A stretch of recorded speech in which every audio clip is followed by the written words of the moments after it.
Olá, boa noite. Boa noite.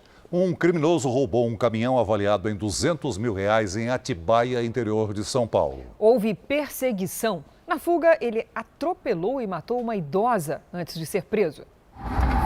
A perseguição aconteceu na rodovia Fernão Dias, uma das principais do país que liga São Paulo a Minas Gerais. Esse é o som dos tiros de advertência da Polícia Rodoviária Federal na tentativa de parar um caminhão roubado em Atibaia. O motorista foi rendido momentos antes de carregar o caminhão. Eu parei na saída da Fernão Dias aí para esperar uma mercadoria que um fornecedor ia entregar pra gente. Aí veio dois rapazes, um de um lado e um do outro. Aí já chegaram, já abriram a porta, me ameaçando, desce do caminhão, perdeu. As câmeras de segurança de um posto de combustíveis flagram o momento em que o caminhão passa em alta velocidade. Para escapar da perseguição policial, o criminoso que dirigiu o caminhão tentou fugir por essa estrada de terra. Enquanto ele acelerava a 100 km por hora, uma idosa descia dessa passarela. O impacto foi tão forte que a senhora foi jogada a 10 metros de distância daqui. Dona Maria das Dores Damasceno, de 77 anos, não resistiu. Parentes contam que ela iria visitar a irmã perto do local do atropelamento. Agora saindo da passarela, foi surpresa por um veículo desgovernado aqui, uma situação dessa. Eu não tenho palavra. Eu estou chocado. O criminoso foi preso. Tomás Menezes Bernardo faz parte de uma quadrilha de roubo de caminhões. Ele vai responder também por homicídio. Para os policiais que participaram da ação, fica o sentimento de frustração. Eu preferia dormir preocupado em responder a um processo do que dormir como eu vou dormir hoje, tendo testemunhado o que eu testemunhei. Nossa, ai meu Deus do céu. Veja agora outros destaques do dia. Casal e o filho morrem em desabamento de falésia em Praia Famosa do Nordeste. Presidente Bolsonaro diz que vai entregar lista de países que compram madeira ilegal do Brasil. O Ministério da Saúde se reúne com farmacêutica americana e pode encomendar vacina. O aumento nas internações coloca em alerta estados de São Paulo e Santa Catarina. E na série especial, a história de duas crianças que venceram a fila do transplante.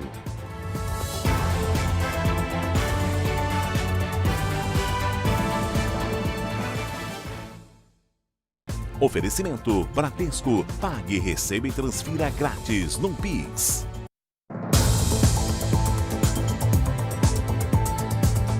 No Rio de Janeiro, um rapaz de 20 anos morreu após ser baleado em frente à própria casa. O suspeito é um aluno da Escola de Formação da Polícia Militar. Sobre duas rodas, amigos e parentes se despediram do jovem apaixonado por motos.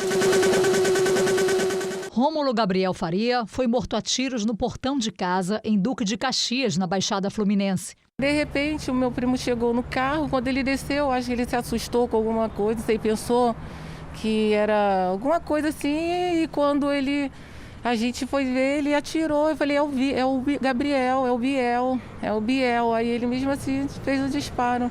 O homem apontado como o autor do tiro é um aluno do Centro de Formação de Praças da Polícia Militar, que não tem autorização para andar armado.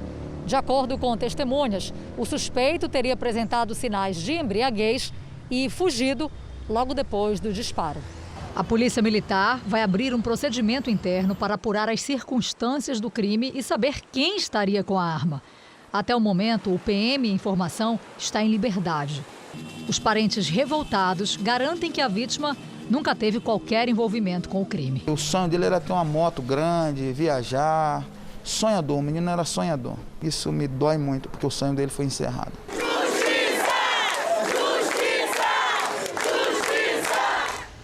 Em Goiás, um jovem confessou o assassinato de uma estrangeira que estava desaparecida havia uma semana. Ela fazia tratamento de câncer na casa onde o médium João de Deus atendia antes de ser preso. Segundo as investigações, a mulher foi vítima de um assalto. O corpo foi encontrado numa cachoeira que fica dentro da casa Dom Inácio de Loyola, em Abadiânia, onde o médium João de Deus fazia atendimentos. Hitomi Akamatsu, de 43 anos, estava desaparecida desde o dia 10 de novembro. A mulher teria sido uma das vítimas do acidente nuclear na usina de Fukushima, no Japão, e estaria vivendo há 2 anos na cidade para tratar um câncer. Segundo o delegado, o suspeito de cometer o crime é um jovem de 18 anos, que tem 2 passagens pela polícia por estupro. No dia 10 de novembro, saiu à rua à busca de alguém para efetuar esse roubo. Encontrou a vítima e ela apresentou certa resistência. Assim, com medo de ser denunciado à polícia, ele, com a sua própria camisa, enforcou essa moça e ela veio a óbito. Imagens de câmeras de segurança mostram um jovem em uma bicicleta e vestindo a camiseta. Ele volta sem a camisa e com objetos pessoais da vítima no ombro. Ele foi localizado e está preso. A Casa Dom Inácio de Loyola continua realizando atendimentos, mas em número bem menor, porque João de Deus está preso desde dezembro de 2018, denunciado por várias mulheres por crimes sexuais. Até agora, ele foi condenado a 62 anos de prisão e atualmente cumpre a pena em prisão domiciliar. O corpo da mulher foi levado para o Instituto Médico Legal. Só depois que for feita a identificação oficial, as autoridades daqui vão iniciar o processo de traslado para a família dela no Japão. No Rio Grande do Sul, um adolescente é investigado por envolvimento em assaltos a motoristas de aplicativos. Era para ser apenas mais uma corrida, mas a motorista de 43 anos acabou vítima de uma tentativa de assalto que por pouco não virou assassinato. Ele fez eu fazer toda a corrida. Foi quando ele botou uma faca no meu pescoço e ele nem pronunciou asfalto, ele só botou a faca no meu pescoço e mandou eu desligar o aplicativo. Foi uma luta, assim, tentando me desvencilhar, né? A mulher permaneceu desmaiada por 2 horas em um matagal. Quando finalmente acordou, conseguiu pedir ajuda a um caminhoneiro. Ela só sobreviveu porque o criminoso acreditou que estivesse morta. Um adolescente de 17 anos foi detido suspeito de ter cometido o crime. A polícia acredita que seja ele também nestas imagens, há 1 mês, descendo de um carro roubado. O veículo pertencia a Jefferson Fernandes Cafaz, de 43 anos. Ele foi encontrado morto na região metropolitana de Porto Alegre. Segundo a associação que representa a categoria, são cerca de 20 assaltos a motoristas de aplicativo por semana no estado. A gente tem notado um aumento expressivo, principalmente na região metropolitana, de ataques e assaltos a motoristas de aplicativo, inclusive com mortes. Sai de casa sempre com a incerteza, né? Não sabe se vai voltar são e salvo para a nossa família, infelizmente. Vamos aos números de hoje da pandemia no Brasil. Segundo o Ministério da Saúde, o país tem mais de 5.911.000 casos da Covid-19. São mais de 166 mil mortos. Foram 685 registros de mortes nas últimas 24 horas. Também entre ontem e hoje, mais de 39 mil pessoas se recuperaram. No total, já são 5.361.000 recuperados e outros 383 mil pacientes seguem em acompanhamento. Depois de alcançar o menor índice desde abril, na última semana, 0,68, a taxa de transmissão da Covid-19 voltou a subir no Brasil e está em 1,10. Isso significa que um grupo de 100 infectados pela Covid-19 transmite a doença para outras 110 pessoas. Os dados são do Imperial College London. Após quase 3 meses de queda nas infecções por coronavírus, o estado de São Paulo registrou uma alta que preocupa médicos e autoridades da área da saúde. O governo confirma o aumento nas internações em hospitais públicos e particulares e hoje prorrogou a quarentena por mais um mês. A Regiane e a família se reuniram para comemorar o aniversário da sobrinha de 7 anos no começo do mês. 11 pessoas juntas. Ela conta que poucos dios depois, os 11 foram confirmados com a Covid-19. A doença não é brincadeira. Não que a gente levou na brincadeira, não. A gente tem que estar tomando os devidos cuidados, mas não relaxe, porque qualquer vacilinho que dá, ela te pega e você fala de onde foi. Dados do governo do estado mostram que houve um aumento de 18% nas internações em hospitais públicos e privados na última semana.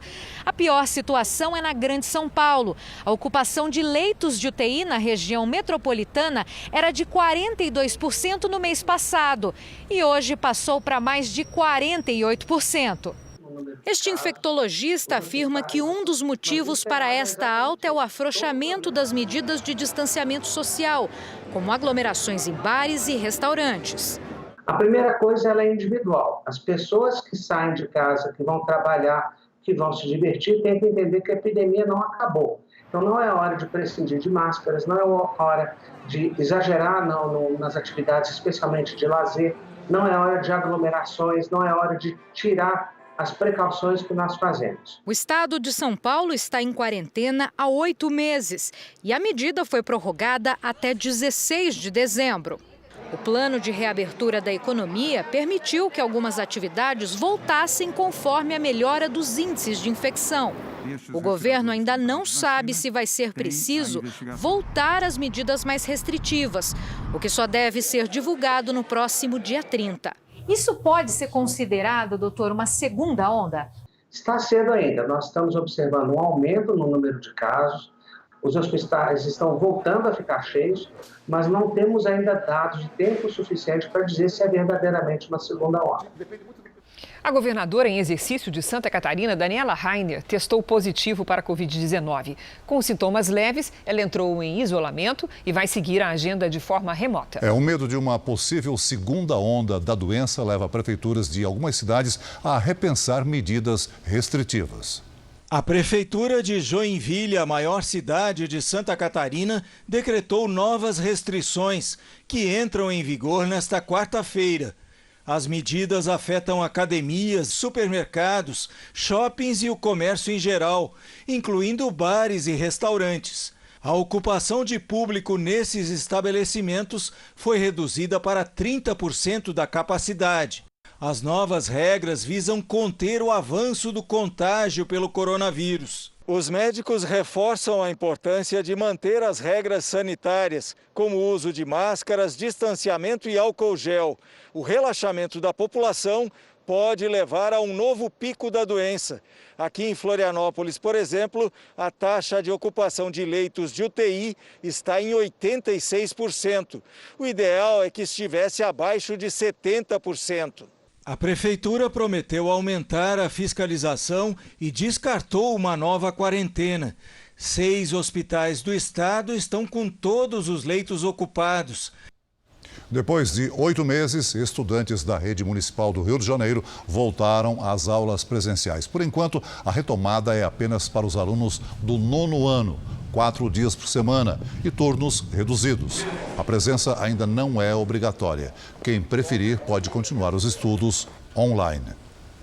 O Ministério da Saúde recebeu hoje representantes da farmacêutica americana Pfizer para discutir a possível compra da vacina contra a Covid-19. Vamos a Brasília porque quem tem as informações é o repórter Matheus Scavazini. Boa noite, Matheus. Boa noite, Cris. Celso, a vacina da Pfizer está em processo final de desenvolvimento e, segundo o laboratório, é 90% eficaz contra o novo coronavírus. Esse encontro com o Ministério serve para explicar os resultados dos testes, as condições de compra e, principalmente, de logística e armazenamento. Isso porque o imunizante precisa ser mantido a uma temperatura de 70 graus negativos.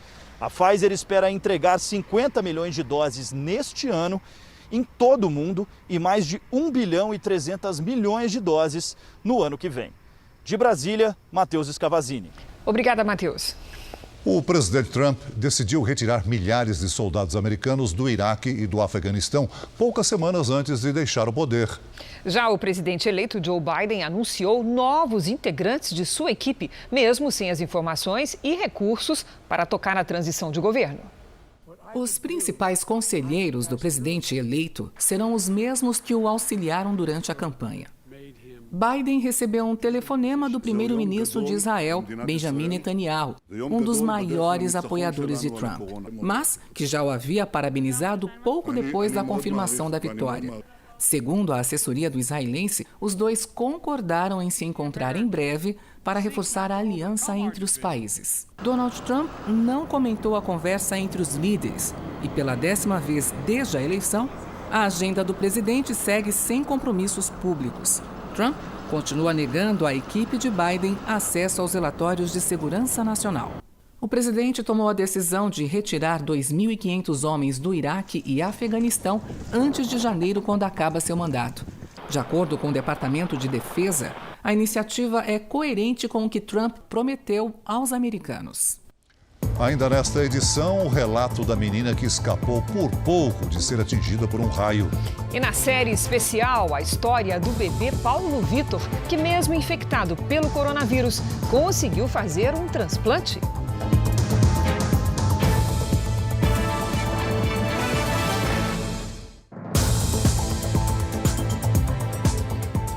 O presidente Bolsonaro disse que vai divulgar uma lista de países que compram madeira ilegal proveniente do Brasil. A declaração aconteceu durante o encontro dos BRICS, grupo que reúne Brasil, Rússia, Índia, China e África do Sul. A cúpula dos BRICS foi por videoconferência. O presidente Bolsonaro reagiu às críticas que recebe do exterior sobre a política ambiental do governo e disse que pretende divulgar a lista de países que compram madeira ilegal da Amazônia. Nossa Polícia Federal desenvolveu um método usando isótopo estável, um tipo DNA, para permitir a localização da origem de madeira apreendida. Não apenas apreendida, mas o que é mais importante, a exportá-la também. Então estaremos revelando nos próximos dias países que têm importado madeira extraída de forma ilegal da Amazônia. E alguns desses países são os mais severos críticos ao meu governo tocante a essa região amazônica. Bolsonaro defendeu a reforma do Conselho de Segurança da ONU para que o Brasil, a Índia e a África do Sul tenham assentos permanentes, como já acontece com a Rússia e a China. O presidente ainda ressaltou que, na opinião do governo, outros organismos internacionais necessitam de mudanças e falou dos rumos de curto prazo da nossa política internacional. O Brasil lutará para que prevaleça no mundo pós-pandemia um sistema internacional pautado pela liberdade, pela transparência e pela segurança. Para que esses princípios se concretizem, é incontornável defender a democracia e respeitar as prerrogativas soberanas dos países. Para termos uma comunidade internacional verdadeiramente integrada e ativa, precisamos reformar as entidades internacionais, a exemplo da OMS e da OMC. A posição do Brasil de pedir reformas em organismos internacionais demonstra clara diferença do que é defendido pela China, que tem forte presença na Organização Mundial da Saúde e na Organização Mundial do Comércio e quer manter a posição de destaque nas discussões. Já o presidente chinês Xi Jinping defendeu que as nações cumpram o Acordo de Paris na área ambiental. O encontro dos BRICS foi realizado sob a presidência da Rússia. Na carta conjunta assinada por todos os países, o grupo reconheceu os atuais desafios internacionais e que eles devem ser tratados por meio da cooperação entre os organismos internacionais. Também na reunião dos BRICS, a Rússia anunciou que a vacina Sputnik V, desenvolvida no país contra a Covid-19, poderá ser produzida em larga escala. A fabricação seria feita na China e na Índia. Um trabalho conjunto para defender um inimigo comum, o novo coronavírus. Essa foi a proposta do presidente russo no encontro do BRICS. Vladimir Putin anunciou que farmacêuticas na China e na Índia devem abrir centros para a produção da vacina Sputnik V, desenvolvida na Rússia. Segundo ele, a fabricação poderia atender ao BRICS e a outros países. No Brasil, o Paraná já havia anunciado parceria para a produção. Segundo o presidente russo, o desafio agora não é achar uma vacina, é garantir a produção das doses em larga escala para uma distribuição em massa. Só nos países do bloco são mais de 3 bilhões de pessoas à espera de uma imunização contra a Covid-19. As autoridades russas garantem que a Sputnik V apresenta mais de 90% de eficácia, assim como as vacinas da Pfizer e da Moderna. Mas, por enquanto, os resultados do produto russo não foram confirmados por outros pesquisadores. nem publicados em revistas científicas. A quinta turma do Superior Tribunal de Justiça negou o recurso do ex-presidente Lula contra a condenação no processo do triplex no Guarujá. A defesa de Lula pedia a anulação da condenação e suspeição do ex-juiz Sérgio Moro para proferir a sentença e dos procuradores da Operação Lava Jato para fazer as acusações contra o ex-presidente. Conforme decisão do mesmo STJ, o ex-presidente está condenado a 8 anos e 10 meses de prisão nesse caso. Vamos agora com a opinião do jornalista Augusto Nunes. Boa noite, Augusto. Boa noite, Cris, Celso. Boa noite a você que nos acompanha. Se tratassem os fatos com mais gentileza, os jornais brasileiros teriam destacado na manchete o mais relevante recado das urnas de 15 de novembro. Direita triunfa nas eleições municipais. Mas a imprensa velha só vê o que deseja. Por isso, além de fingir que ignora quem ganhou, também faz de conta que não enxerga a fragorosa derrota imposta ao PT por eleitores de todo o país. Pela primeira vez neste século, por exemplo, o partido de Lula não vai disputar o segundo turno em São Paulo. Mas, em 2012, o PT elegeu 638 prefeitos. Esse número caiu para 254 em 2016 e deverá ficar abaixo de 200 neste ano. Para ocultar o malogro da esquerda, os jornais resolveram festejar uma fantasiosa ascensão do PSOL, que duplicou o número de prefeitos. Verdade, tinha 2, agora terá 4. O PSD, por exemplo, subiu de 537 para 650. O Republicanos mais que dobrou o número de prefeitos. Atualmente são 104. Serão pelo menos 211 em 2021. Mas disso os leitores não ficaram sabendo. O ministro Alexandre de Moraes, do Supremo Tribunal Federal, determinou a prisão domiciliar do blogueiro Oswaldo Eustáquio, investigado no inquérito que apura organização e o financiamento de atos antidemocráticos. A Polícia Federal fez buscas na casa do blogueiro em Brasília. Oswaldo Eustáquio usará tornozeleira eletrônica. O blogueiro é acusado de participar de atos que pediam o fechamento do Congresso e do STF. O inquérito é relatado por Moraes, que já havia proibido Oswaldo de postar nas redes sociais e de sair de Brasília sem avisar as autoridades. Segundo a decisão do ministro, as medidas cautelares foram ignoradas. Na decisão, Moraes diz: como se vê, os fatos revelam-se gravíssimos. O investigado insiste em descumprir as medidas que lhe foram impostas, em verdadeira afronta ao órgão judiciário e à administração da justiça. Alexandre de Moraes também determinou a busca e apreensão de computadores, tablets, celulares e materiais relacionados ao inquérito nos endereços do blogueiro. Oswaldo Eustáquio afirmou que vai recorrer da decisão. O Superior Tribunal de Justiça suspendeu a análise dos recursos do senador Flávio Bolsonaro nas investigações sobre movimentações financeiras suspeitas na Assembleia Legislativa do Rio. A decisão foi do ministro João Otávio de Noronha, que pediu mais tempo para analisar o caso. As irregularidades teriam envolvido funcionários do gabinete de Flávio Bolsonaro na época em que era deputado estadual. A defesa do senador não comentará. Veja a seguir: mãe tenta proteger filho em desabamento de falésia em Praia do Nordeste. E na série especial, a história de duas crianças que, mesmo durante a pandemia, conseguiram vencer a fila do transplante.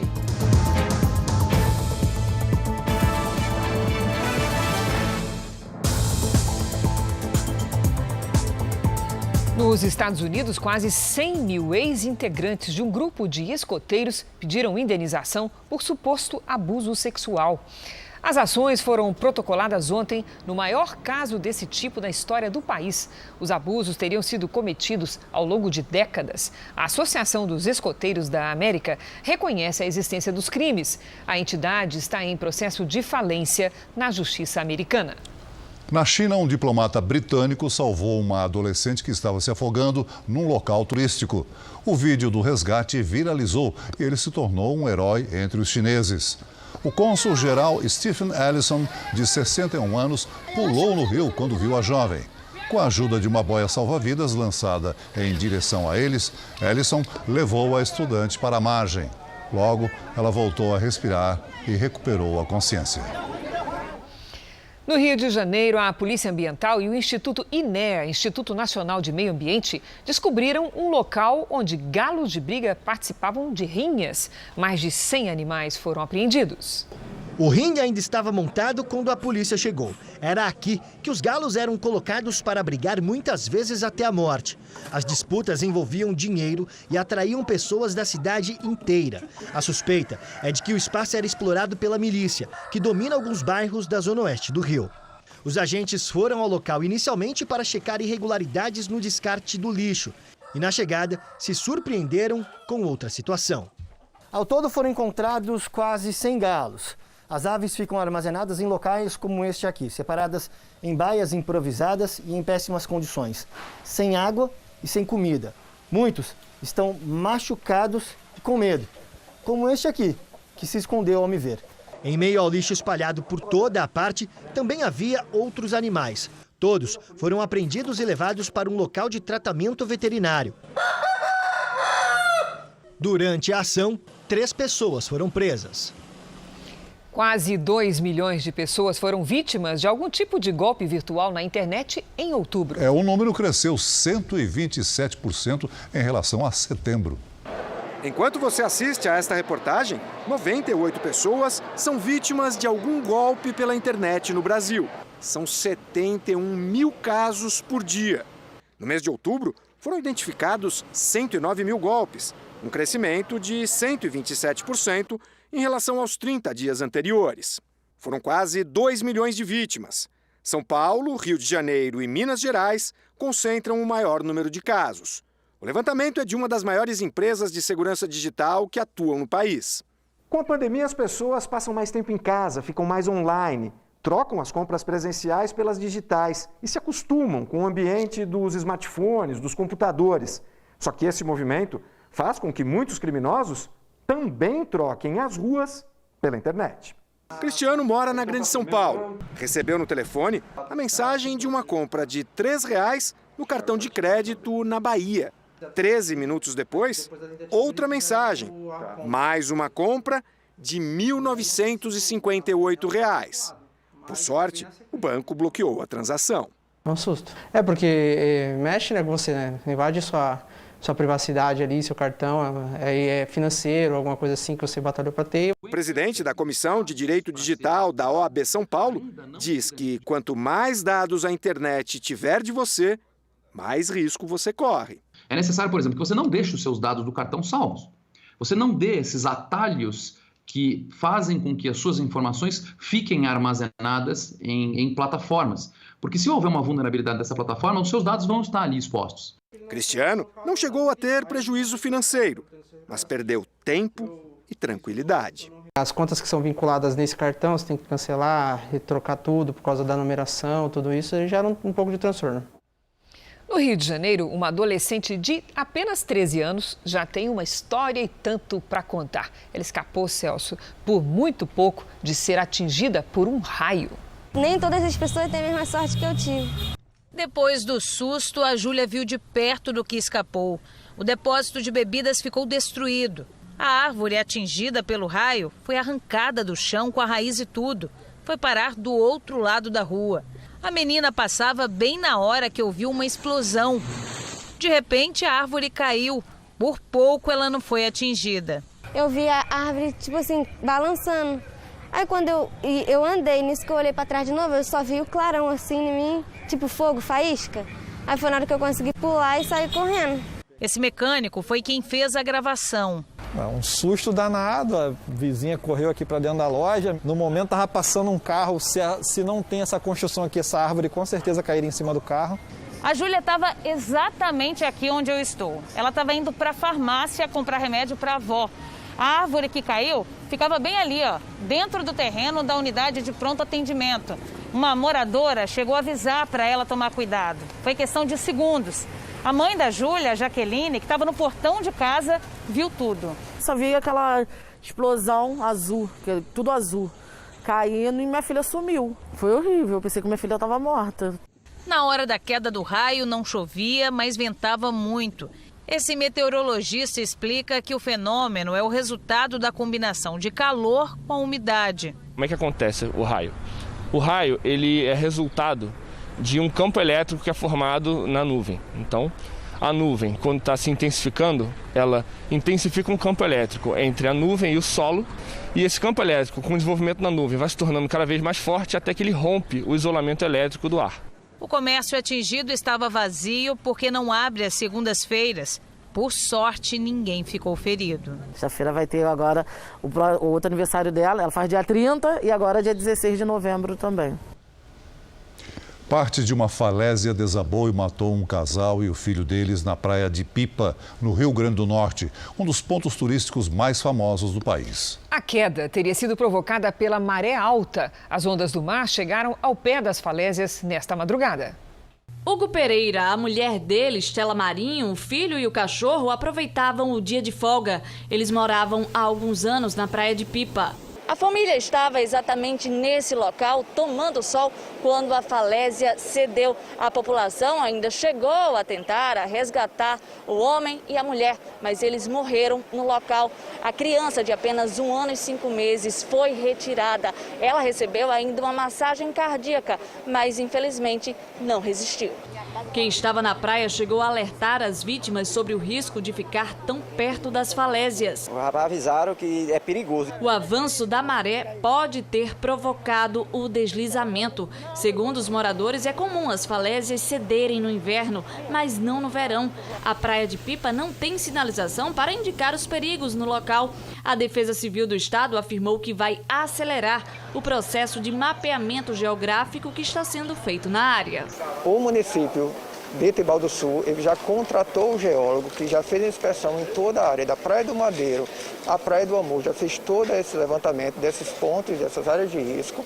Em 2017, o Domingo Espetacular entrevistou Hugo em Búzios, no Rio de Janeiro. Na época, ele viajava ao mundo dentro de uma Kombi, na companhia de uma cadela. O mundo é muito grande e às vezes nós nos limitamos a viver naquele mesmo espaço durante uma vida toda.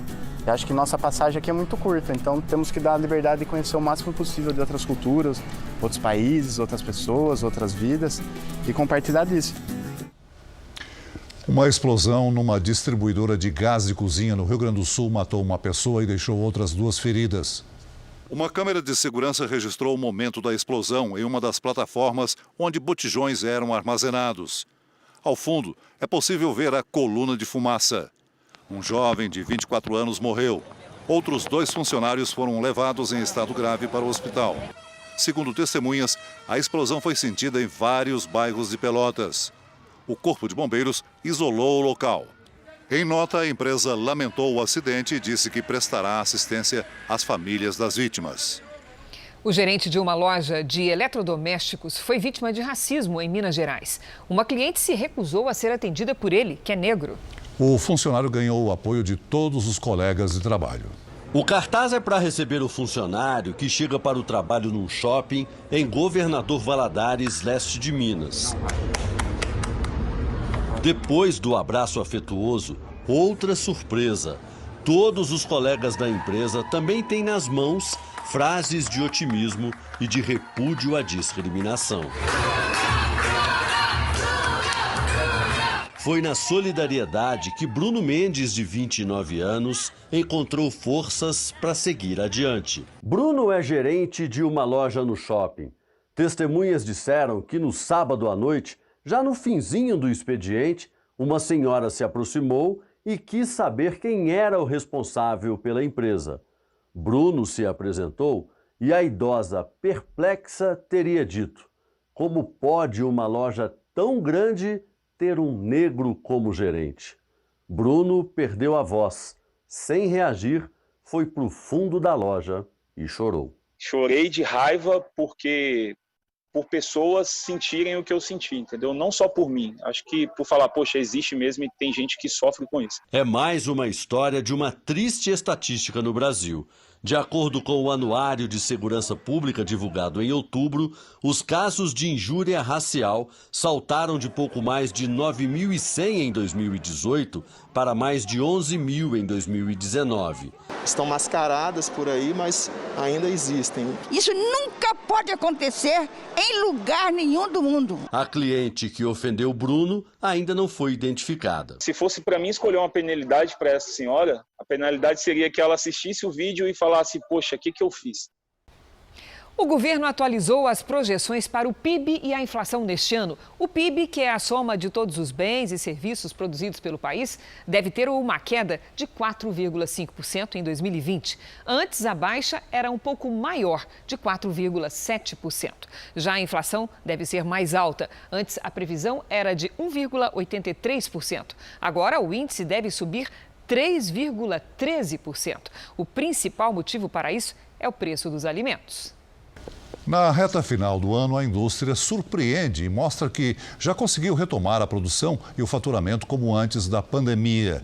Investimentos em novos negócios e inovações no mercado ajudaram no crescimento durante essa volta, depois de meses com tudo parado. Máquinas paradas, produção reduzida. Foi assim em muitas indústrias lá no início da pandemia. Esta fábrica de embalagens, que não parava nunca, funcionava até de madrugada, em abril, passou para apenas um turno. Mas isso ficou para trás. Olha só. Essa interrupção era só o intervalo para o descanso dos funcionários. A empresa voltou a operar em 3 turnos. Um alívio para colaboradores que chegaram a ficar em casa, de férias, quando não havia trabalho para todos. As contas chegando, é difícil, foi bem tenso ficar em casa esse tempo aí. O ritmo de retomada das encomendas surpreendeu. A demanda do mercado foi muito grande, acima realmente do esperado. O momento é de recuperação para muitas indústrias. Numa pesquisa da Confederação Nacional do Setor, 7 de cada 10 empresários disseram que já voltaram a produzir e a faturar como antes da pandemia, ou até mais. E o que é importante desse dado novo é a gente ver que isso não se deveu só às medidas emergenciais do governo. A gente teve um esforço muito grande das próprias empresas para aumentar a eficiência. Para não afundar na crise, as indústrias se mexeram, buscaram novos fornecedores, melhoraram a produção, investiram em novos negócios. Então isso é muito importante para colocar a indústria de volta num nível de atividade mais alto e para criar essa confiança que vai ser muito importante para fazer com que o empresário invista mais, que o empresário volte a contratar. E depois que o pior passou, 3 de cada 4 indústrias já voltaram ao número de funcionários que tinham no início do ano. O Lucas estava desempregado desde janeiro. Voltou a trabalhar no mês passado. Perspectiva de vida melhor agora, daqui para frente, e se manter no mercado de trabalho. Uma chuva de granizo mudou a paisagem de uma cidade no interior de São Paulo. Foi em Nazaré Paulista. A rodovia Dom Pedro I ficou tomada pelo gelo. Além do granizo, houve queda de árvores na região. A estrada ficou bloqueada por 2 horas. O congestionamento chegou a 10 quilômetros, mas nenhum acidente foi registrado. A chuva veio forte hoje à tarde em São Paulo. Pancadas com trovoadas. No sul de Minas Gerais, teve granizo e os ventos passaram de 130 quilômetros por hora. Vamos saber com Mariana Bispo o que provocou esses temporais. Olá, Mariana, boa noite. Boa noite, Cris. Boa noite, Celso, a todo mundo que está acompanhando a gente. A chegada de uma frente fria provocou isso tudo.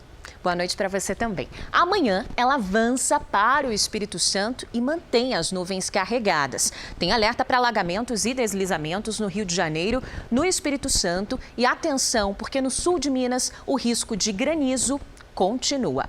Nada de chuva apenas no Rio Grande do Sul e nas áreas claras ali do Nordeste.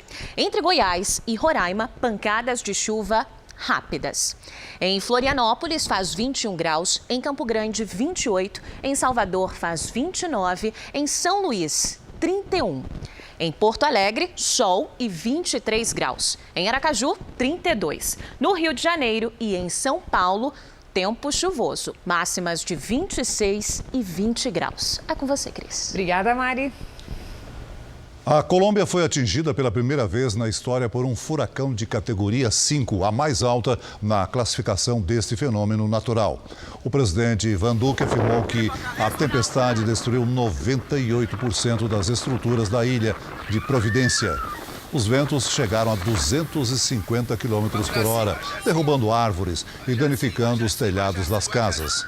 Agora, o furacão Iota segue pela América Central. Ele é o 13º da atual temporada de furacões, um número recorde na região. A cápsula da SpaceX chegou com sucesso à Estação Espacial Internacional. A missão é realizada pela NASA em parceria com uma empresa privada, transportando astronautas. A cápsula acoplou na estação depois de uma viagem de 27 horas. A equipe, formada por 3 americanos e um japonês, foi recebida com gritos e aplausos pelos colegas. A tripulação permanecerá no espaço por 6 meses. Veja a seguir. A Agência Nacional de Energia Elétrica quer explicação para o apagão no Amapá. E na série especial, a gratidão de mães pelos doadores que salvaram a vida de seus filhos.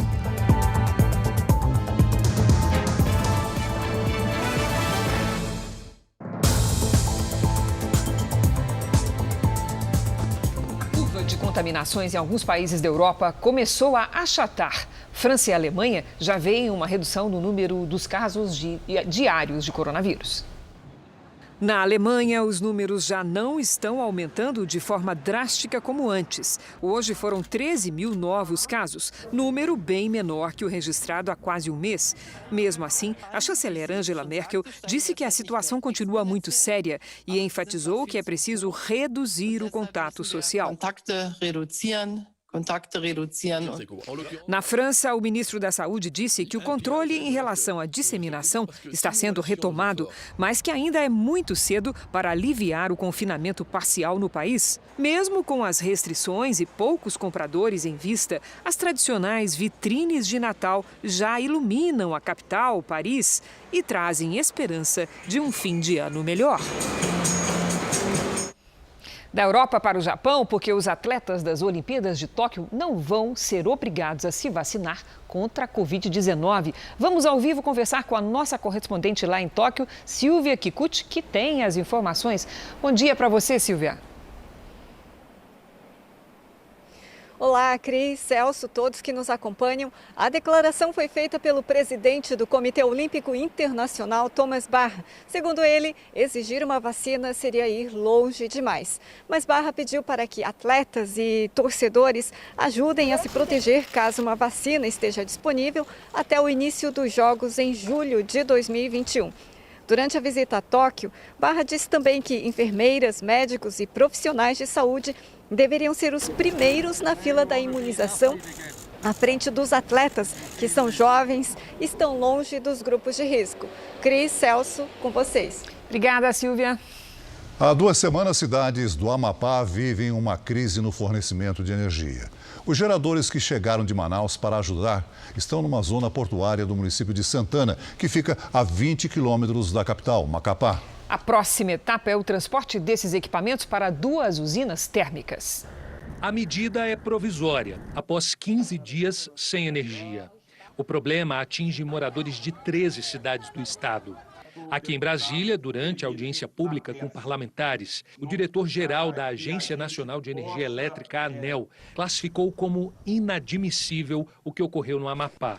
Ele afirmou ainda que o caso se enquadra em negligência. Um relatório para apontar as responsabilidades sobre o apagão que atingiu o Amapá deve ser apresentado em até 10 dias.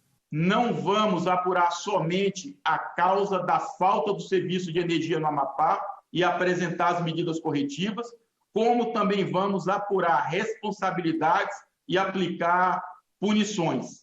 Entendemos que essa situação é completamente inaceitável.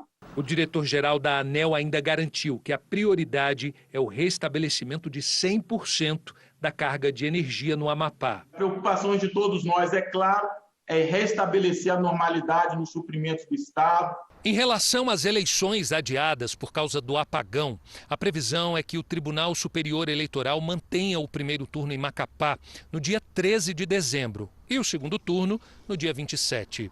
No entanto, um pedido feito pelos candidatos aqui no TSE solicita que o tribunal antecipe essas datas. O primeiro turno para o dia 6 e o segundo para o dia 20 de dezembro. Tudo antes do Natal. A previsão é que o TSE resolva esse impasse ainda esta semana. A Bahia passou por um apagão nesta terça-feira. Parte da capital, Salvador, e pelo menos 3 outras cidades ficaram no escuro. O apagão foi no início da madrugada e atingiu mais de 20 bairros de Salvador. Em boa parte deles, a falta de energia elétrica não durou muito. Mas em São Marcos, na periferia da capital, os moradores chegaram a ficar quase 10 horas no escuro. Meia-noite e 45, fiquei sem energia até agora por volta de 10 horas e 30 minutos. Acabei perdendo algumas coisas como frango, salsicha, descongelou uns pedacinhos de carne, aí foi tudo pro lixo. Um incêndio que atingiu 3 postes pode ter sido a causa na demora para o retorno do fornecimento da energia elétrica. A Companhia de Eletricidade da Bahia informou que o desligamento de uma subestação da Companhia Hidrelétrica do São Francisco, que abastece boa parte do Nordeste, causou o problema. A empresa não respondeu sobre o que de fato aconteceu.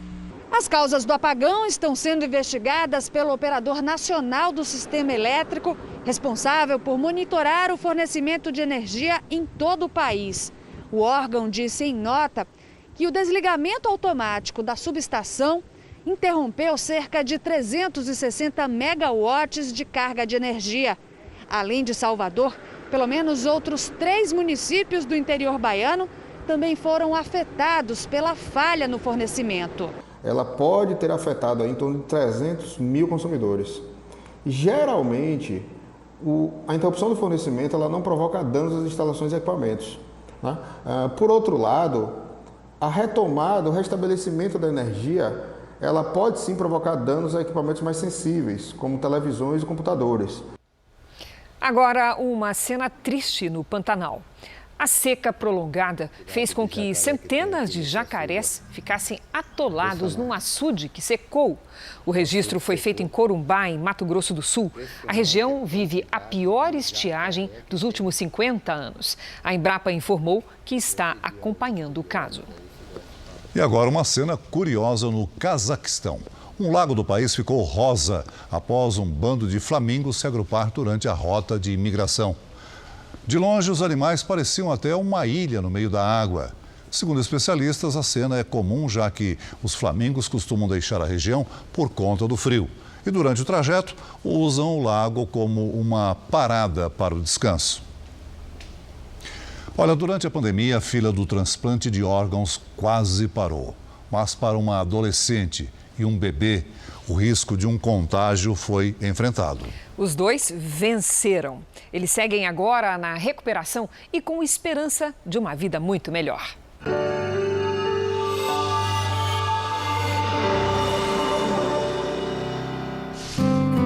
Ana Caroline conta os dias para voltar para casa. Ela é de Cuiabá, Mato Grosso, e veio para São Paulo há 1 ano e meio, já quase com a falência total do fígado. Ela nasceu com uma doença crônica, uma hepatite autoimune, que comprometeu também o pulmão. Aos 13 anos, recebeu a sentença. A doutora chegou, ela falou que o problema que ela tem no fígado atingiu o pulmão dela e está obstruindo os alvéolos do pulmão dela. É só com o transplante. Diminui muito a qualidade de vida da criança, né? Ela estava na flor da idade e aí precisa ficar presa a um catéter de oxigênio, um bujão de oxigênio. Foi uma corrida contra o tempo. Esse foi o momento mais difícil da nossa vida. Subiu para a UTI. Eu lembro até hoje, a médica pediu para o meu esposo vir para São Paulo. Você achou que ela ia morrer? Isso. Não gosto de lembrar disso. Começou então a procura por um doador. No caso do fígado, é possível que seja de alguém que tenha tido morte cerebral ou de um parente vivo. A família inteira veio para São Paulo fazer os testes, mas ninguém era compatível, nem mesmo a mãe, a primeira a se apresentar para a doação. Foi difícil aceitar, Mas eles não falaram assim, não vamos arriscar, mãe. Não vamos arriscar, nem para você, nem para ela. Muitas vezes a equipe médica ela tem que proteger o doador. Em alguns casos existe essa ansiedade da família em querer ajudar e colocando em risco a própria vida, a própria saúde. Então, alguns pacientes que têm doenças crônicas, uma hipertensão arterial, um diabetes, esse candidato ele não é mais doador. Quando o último primo deu incompatível, Daniele quase perdeu as esperanças. Ainda mais na fase aguda da pandemia, quando a doação de órgãos caiu drasticamente. Dia 29 de maio, os médicos do transplante, todo mundo estava reunindo, não sabia o que ia fazer com a Ana. E quando foi umas 15 horas, a enfermeira Amanda ligou para mim. Foi muito engraçado, porque ela atendeu, aí eu falei, Dani, a Ana Caroline tá bem? Eu pensei, outra decepção. Na hora, ela ficou muda, ela falou, ai meu Deus, Amanda, é o fígado. Eu falei, calma. Mãe, pareceu um fígado pra Ana, eu já te ligo. Paralisou na hora. Quando eu liguei de volta, ela não tinha mais condição alguma de me atender. Ela só chorava. Eu fiquei sem voz. Eu fiquei assim, pulando na casa. E essa aqui só ficou na cama, quietinha. Quando ela me atendeu, ela chorava tanto que eu falei assim, volta o telefone para assistente social, porque não tem condição de orientá-la. Acho que eu gritei na rua, minha filha vai transplantar! Ana Caroline fez o teste de Covid-19, mas foi para a mesa de cirurgia sem saber o resultado. O fígado não podia esperar. Só mais tarde soube que estava negativa. Era o primeiro transplante de doador falecido no hospital em 2 meses, desde o início do esquema de quarentena em março. Eu só acreditei na hora que eles mostraram para mim a cicatriz. A Ana Caroline recebeu um fígado novo há 5 meses e ainda está em observação. Ela, portanto, pertence ao grupo de risco da Covid-19. Por isso a gente está mantendo aqui uma distância segura, usando máscaras e resolveu fazer entrevista ao ar livre.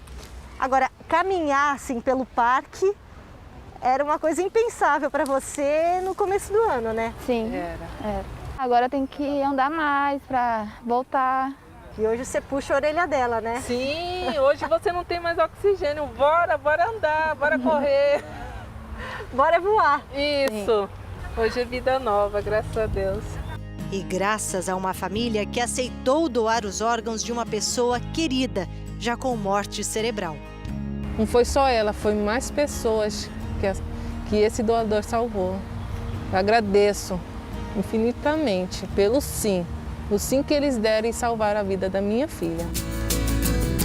Ana Caroline saiu da lista de espera que tem mais de 40 mil brasileiros aguardando um transplante.